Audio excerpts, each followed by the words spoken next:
The Athletics' Fluto Shinzawa of the Boston Bruins has recently discussed the possibility of new centers Elias Lindholm and Steven Stamkos signing with the Boston Bruins. And these are some things Bruins fans are going to want to hear, as well as what is the future like for Justin Brazeau with this team heading into next season, as well as some very, very big things that the Bruins fans want to hear ahead of next season regarding some of the prospects in this system. So I'm going to be talking about all of that stuff here in this video. Before we get into all of it though, however, we notice that 81% of you guys watching right now are not subscribed to the channel. If you're looking for a spot to get all of your Boston Bruins news, you're in the right spot. Hit the sub button, join me here as we cover everything that this team has to offer here in this offseason. And big things are coming for this team, so you will not want to miss it. But like I said, let's get straight into our first topic here, which is the top reporter, Fluto Shinzawa, has discussed the #1 center in the Boston Bruins organization system, what they need to do this offseason, basically. He first starts off with this one right here. Let's not waste any time.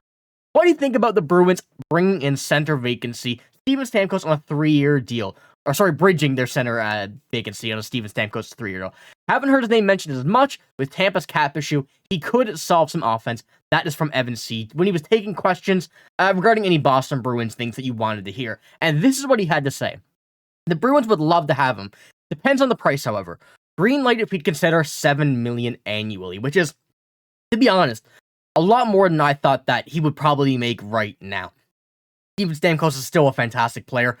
The odds of him re-signing with the Tampa Bay Lightning are still very high, in my opinion, but there's a lot of rumors, a lot of reports, a lot of just mystery surrounding his name of where he'll go, where he wants to, if he wants to go back to Tampa. Like, we don't really know. We haven't heard much about him and the Tampa Bay Lightning as of late, but it still seems like he is their #1 candidate to be re-signing with the Tampa Bay Lightning. However, the name that Fluto Shinzawa has brought up in Steven Stamkos, saying that $7 million annually is on the table for the Boston Bruins, bringing it and giving it to Steven Stamkos if he's willing to take it, really is a pretty good sign. You know, Steven Stamkos, although he's an older center, he's definitely one that a lot of people are still willing to take, willing to use on a team, especially where the Boston Bruins are. You know, they're not a super old team. They got some young players, but some old. They don't have too many middle-of-the-road age players, but Steven Stamkos would be a guaranteed help for this team with what they're going to do in the upcoming season. They're just looking to get better. They don't want any young players who haven't really proved themselves yet. So Steven Stamkos is an absolutely fantastic candidate to fill that role. And from this season, 79 games played, 81 points, 40 goals, 41 assists.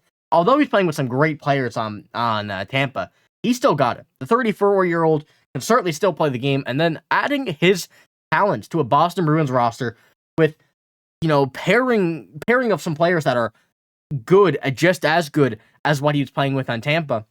I can certainly see him putting up some more incredible numbers just like this for years to come if he does take $7 million, which, to be honest, more like I said, more than I thought, but I would be okay with the Bruins giving him that, due to how good he can be. It wouldn't be a long-term deal. We know that. It wouldn't be, you know, a short deal. It probably wouldn't be 1 year. It'd probably be 2 to 3 at $7 million, which I think the Bruins would be okay with. And there's still also the option of they want to wait for Draisaitl and whatnot, but there's a lot of uncertainty in that whole situation. But he also discussed another star center, one that's been linked to the Bruins for a long time, in Elias Lindholm. And he has this to say as well. Once again, another question says, do you believe Sweeney has the stomach to pay what it would take to get Elias Lindholm? It seems like a big number for a player mostly who had a mediocre season, and that's from Patrick H.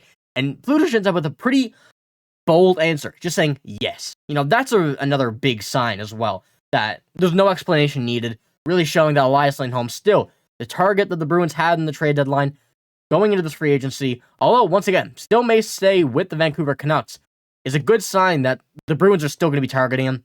He didn't go too much into detail, but we've already spoken about him a lot here on this channel. Fluto Shinzawa has spoken about him a lot on The Athletic and on Twitter and whatnot. So, once again, showing that the Bruins are still there for that #1 center, even if it's a big-named guy. They're going for it.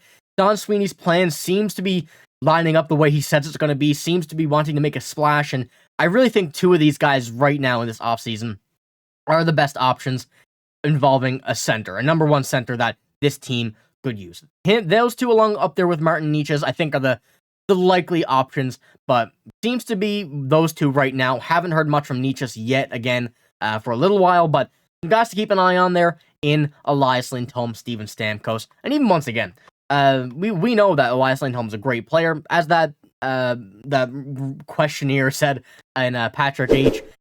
Elias Lindholm really didn't put up too many points this season, but really goes on still to show that he's a solid player. 44 points in 75 games with an incredible defensive game.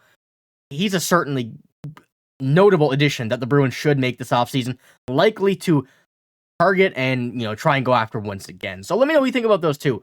Which of the two would you prefer, I guess, is the big question here that we should ask. But let's move on. Do the Bruins fans want this to happen? Need this to happen? Whatever we want to see, we would love to see this here for our Boston Bruins regarding the future. We discussed some centers that are going to be likely acquired from the outside, but there's a lot of other players that might not return to this lineup due to free agency, may go in trades and whatnot, and they're going to want some additions from in-house. And this is another big one here from Fluto Shinzawa that I will pull up here. Another question. Matt Poitras, Fabian Lysell, and Georgii Merkulov need to hit the gym. This is from another Athletic article, not the same, but this is one thing that he wants to see, or he says fans want to see, and what the Bruins need to do in this offseason, and they need to hit the gym, those three players. Perhaps the biggest reason Poitras cut his rookie season short was he was undergoing shoulder surgery in February, would set him up full training load in the summer. The right shot sender takes advantage of timing, puts on muscle, needs to turn lost puck battles into wins. Ditto for Lysell and Merkulov. By becoming stronger on the puck, all three put themselves in the line for full-time NHL duty in 24-25.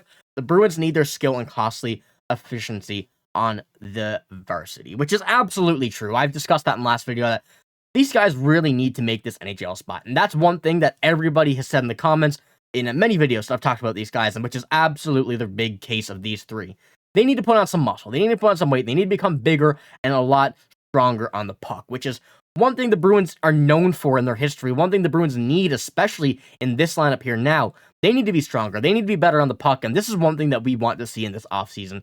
And it's the perfect time to do it. If they want to crack this NHL roster, that's what they're going to have to do. So I figured I'd throw this in here in just the video, just because I know a lot of you guys like these guys, but are still a bit hesitant, a bit concerned on what we want to see with them heading into next season, if they crack the NHL roster or not. And I think that this here, the muscle, will be really the deal breaker whether or not they start in the NHL. But a lot of these guys, or all of these guys, have great discipline, and I think they realize that this is what they need to do if they want to be able to get to this NHL roster as soon as possible. But let's head on to our final topic here, which is Justin Brazeau's future. A little update as well from this same article as the Lysell, Merkulov, and Poitras. Little prompt there discussing the muscle. Goes on to say this here for this one.